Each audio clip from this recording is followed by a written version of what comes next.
All right, welcome back to another video. Here we're flying the AtomRC Swordfish with the Walksnail Avatar HD video system installed.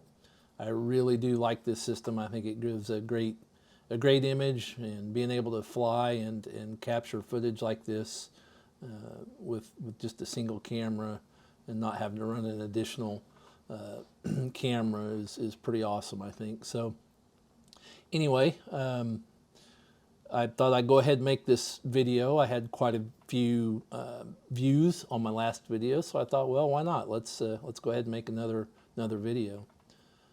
The weather has been really calm in my area. You can see here by that lake off my right motor that there's no ripples or anything in the water there, so very calm.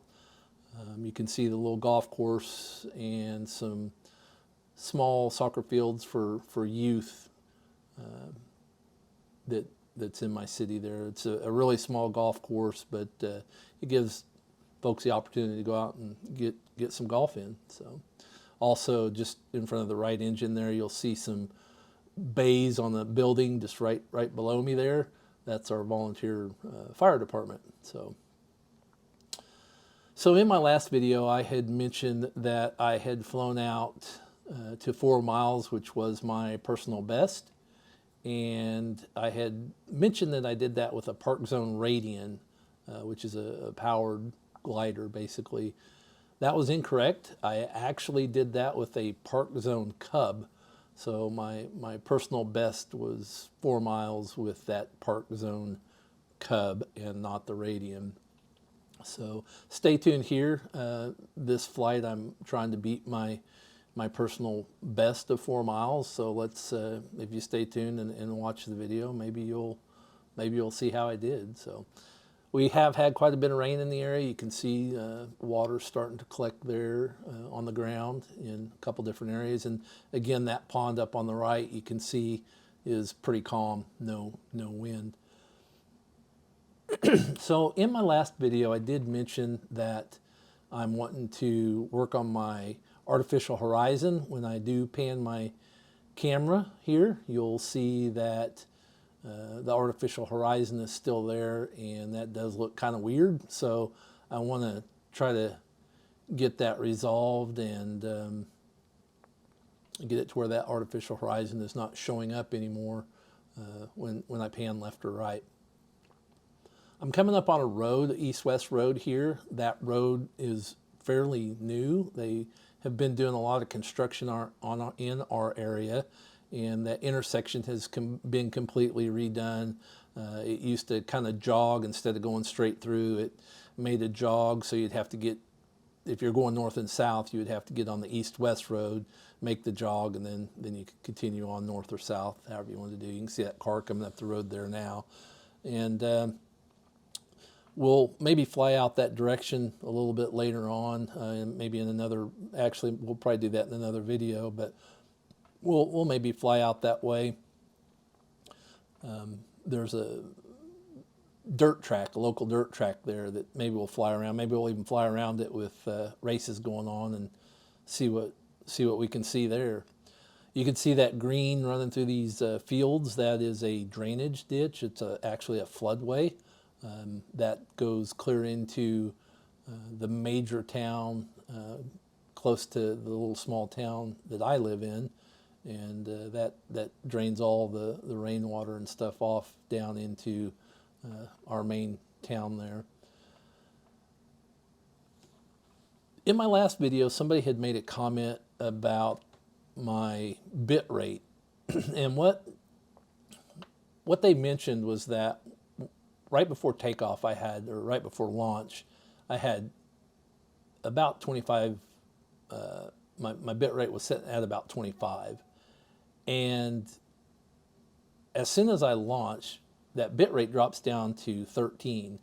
And it stays anywhere from 13 to 7 or 6 during most of this flight. But I don't understand why that's dropping as soon as I launch. I don't know if the auto launch and the flight controller has something to do with that. Maybe when the motors kick in during auto launch, maybe that's why it's dropping. I really don't know. So if anybody understands that or has experienced this and could help out with that, please do leave a comment. So I'm really not sure why it's doing that. I did find out that on my video receiver, I had a set of aftermarket antennas that I had installed, and those aftermarket antennas will allow you to do either left hand or right hand circular polarization. And for whatever reason, I thought, oh yeah, let's just hook it up to the right hand circular polarization and go fly. And I've been flying that since I've built the airplane like that, but I was only able to get out to about 3 miles. So I ended up making that swap and swapped those antennas over to where they're now on the correct left-hand circular polarization to match what my Walksnail transmitter's doing. So here we're cruising along. As I mentioned, 4 miles was my best. We're coming up on that. You can see down there at the bottom of the screen, and there's 4 miles right there. And this is about where I turned around on my previous flight. And so I decided things were going my way here. So I thought, well, let me push my luck a little bit and continue further south. So kind of a south-southeast direction here. So this field here is the field that I mentioned in my last video that I really wasn't sure if I could have access to it or if I could retrieve the aircraft if I needed to. But I decided that if I needed to, I could walk down that drainage ditch, which you see just above the left-hand motor, and I could walk down there if I needed to and retrieve it. And quite honestly, there's a road, a public road that's just underneath the fuselage of the airplane that I could also actually walk down if I needed to, and I could probably park along the side of the road in the ditch there and walk out and pick it up if I needed to. So anyway, I decided to push further. You'll also see just to the right, kind of just below the high horizon, a small patch of what I believe is wheat. I think I could actually go push it to the end of that field if I wanted to, and that'd just give me another place again with that drainage ditch right there. I could always find a place to park over on that side and walk out if I needed to get the airplane. But beyond that, I don't think I'm going to be able to go much further in this particular location. I may have to find a different location. So here I am at the 5 mile mark, and I'll make my turn to head back home. Below me, you'll see what appears to be piles of something, and I believe what that is, if I remember correct, I think this is the right area. I need to go drive over there in a vehicle and look. But that area, I think, was pallets. Like, it's either pallets or mulch. I think maybe they do mulch, or maybe they take pallets, old pallets, and make mulch out of them, or they make mulch there, or they build pallets there, something along those lines. But that had caught on fire here probably about a year ago, and it was quite a mess. It burned for several days. It made the news, and smoke was it filled the whole area for a long time, and of course with the wind out of the south, it blew that smoke back up towards the small town that I live in. So anyway, we're just headed back home. I will, here in a little bit, once we get a little bit further up, you'll see that I make some circles.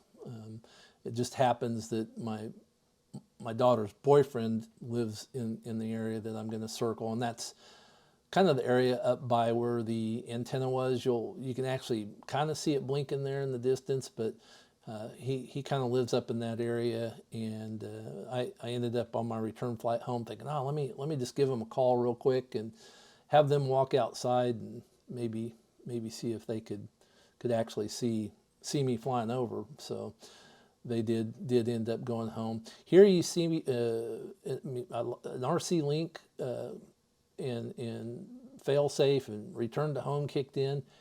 And I did notice that my RSSI did drop down to 0 right here, and I'm not really sure, but if before that, I'm not really sure why that happened. So I did go into fail safe, and I kind of flew through that a little bit, and then canceled it and went back into cruise. But kind of a strange happening there, and I can't explain that. But anyway, so we'll continue on. Basically headed north here, and again, I'll get up to probably about that second field there, just right off my nose, kind of in between the horizon and my nose. Again, I believe that might be wheat. Our wheat is not looking good right now. We just didn't have enough rain, and the wheat's just not looking good. But anyway, I fly up towards that area, and again, that's the 3 mile mark that I usually fly out to, that I'm comfortable flying out to.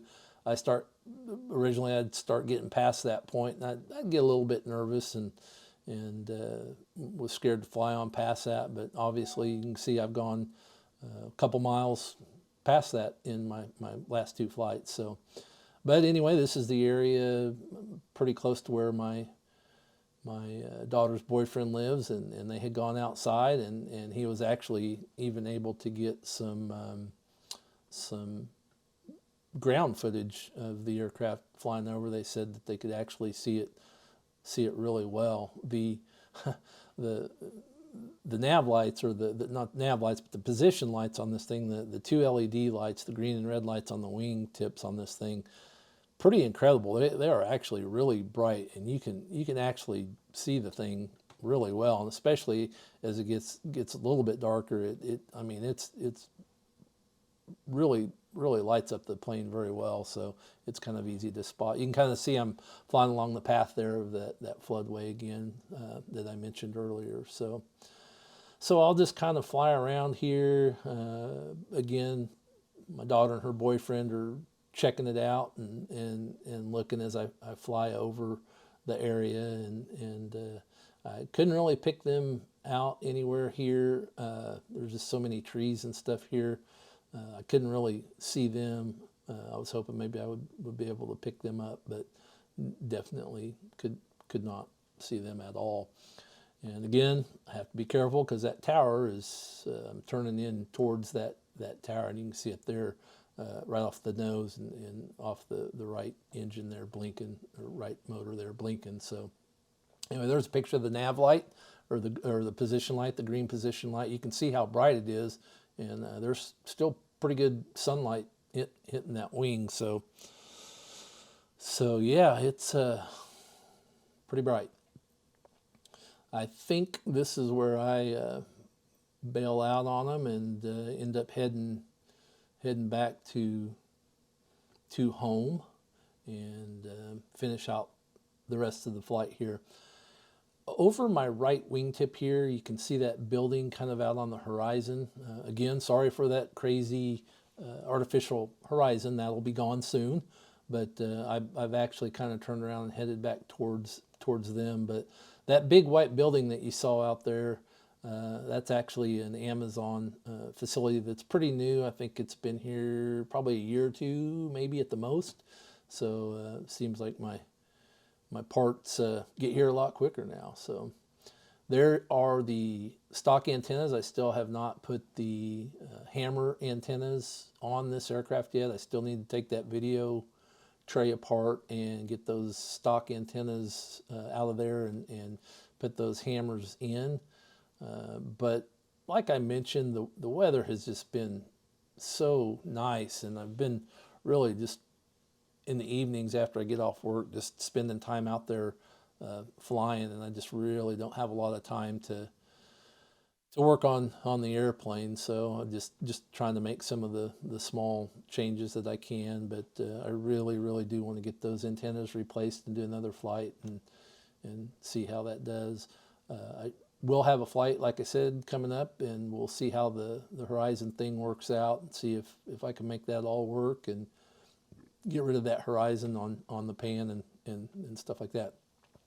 I had mentioned again about when we were talking earlier about the antenna and the video receiver, that I had the wrong polarization set to that.